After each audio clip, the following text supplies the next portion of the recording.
Rasulullah membagi lalu akhirnya bahagia. Bahagia yang pertama yaitu hidup yang pertama.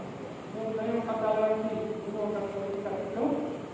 Jadi barang siapa yang berpuasa pada 1 Ramadan sampai dengan 10 Ramadan, di siang harinya berpuasa penuh keimanan pertama, di malam harinya menghidupkan malam-malam Ramadan dengan salat tarawih, tadarus Al-Quran, zikir dan doa, itikaf di masjid, maka Allah akan memberikan rahmat dalam kehidupan dia. Pak Makhluk yang masuk 10 yang kedua disebut dengan maghfirah, pengampunan. Para tasawuf berpuasa di siang hari 11 Ramadan sampai dengan 20 Ramadan. Di siang harinya berpuasa penuh keimanan kepada Allah, penuh keikhlasan kepada Allah, bukan karena paksaan, bukan karena melayani mertua, bukan karena melayani tetangga, tapi penuh keimanan kepada Allah. Maka Allah akan mengampuni segala dosa-dosa yang kita. Kemudian yang 10 yang terakhir disebut dengan ikhtiar, kebebasan daripada akhirat. Orang kasar berpuasa 20 tahun sampai selesai bulan Ramadan. Di siang hari menghidupkan malam-malam Ramadan. Di siang hari berpuasa dengan penuh keimanan kepada Allah.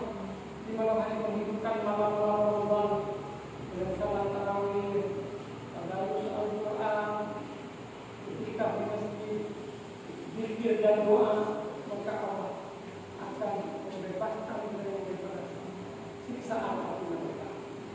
Dan mereka sudah bersumpah di hadapan Allah tidak akan membiarkan tubuh kaum ini yang meninggalkan orang. Kemudian di 10 yang terakhir dengan sahabat malam, dan malam yang sebenarnya lebih baik daripada yang ini, yaitu malam Lailatul Qadar. Inna anzalnahu fi Lailatul Qadar. Wa ma adraka ma Lailatul Qadar. Lailatul Qadar khairun min alfi syahr. Tanazzalu malaikatu fiha bi rabbihim min kulli amr. Salamun hiya hatta matla'il fajr. Inna anzalnahu fi Lailatul Qadar. Sesungguhnya Al-Quran adalah Lailatul Qadar. Wa ma adraka ma Lailatul Qadar. Tahukah kamu apakah itu malam Lailatul Qadar? Maka Allah menjawab di dalam ayat ini. Lailatul Qadar khairun min alfi syahr. Malam Lailatul Qadar lebih baik daripada 1000 bulan. Tanazzalu malaikatu fiha bi rabbihim min kulli amr. Salamun hiya hatta matla'il fajr. Pada malam tersebut turunlah malaikat-malaikat dan dipimpin oleh malaikat Jibril dari Tuhan yang untuk mengatur segala urusan. Salam ya hatta berbahagia, sejahtera melalui jalan saja. Di malamnya, Pak malam Lailatul Qadar turun semua malaikat yang ada di langit turun ke bumi. Bumi penuh sesak dengan para malaikat. Cuma sayang kita yang manusia Pak malam saya kepada malaikat rahmat masuk ke rumah orang yang memuliakan Allah, meminta ampun dosa orang yang punya rumah itu, meminta berkah rahmat dalam hidup orang yang punya rumah itu.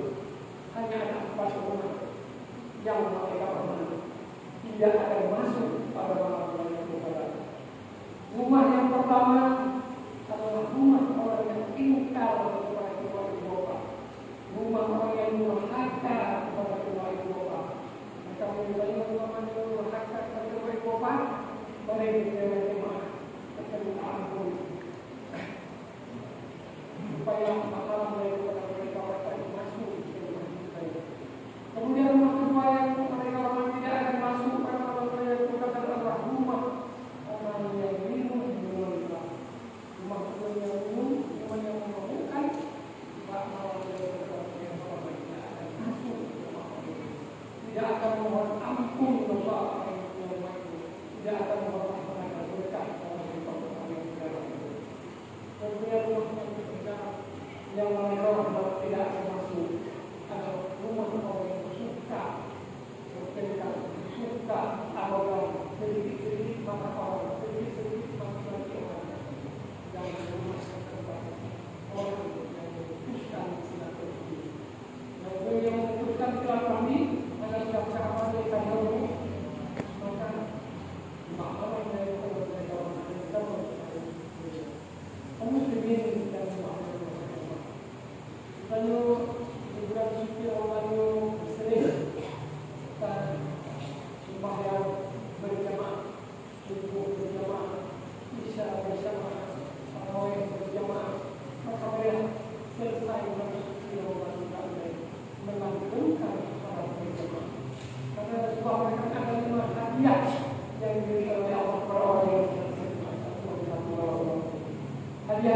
pertama yang diberikan oleh Allah kepada orang yang sholat berjamaah satu hari satu malam adalah bebas daripada kepastian. Dan kata lain tidak menjadi orang fakir. Dan kata lain mudah hidupnya. Kita lihatlah ulama-ulama dulu yang sholat berjamaah satu hari satu malam mudah hidupnya. Datang rezeki yang tidak disangka-sangka. Kemudian hadiah yang kedua yang diberikan oleh Allah kepada yang sholat berjamaah satu hari satu malam di waktu adalah bebas daripada siksaan kubur. Yang menunjukkan itu bahwa siksaan kubur itu berat. Begitu mereka malam kubur, maka terjadi siksaan kubur. Hidup di bawah yang cukup berserahkan. Kemudian yang berserahkan. Kemudian dikit oleh jasa bisa berat berita yang akan bersiksaan kubur. Tapi apabila dia sholat berjamaah satu hari satu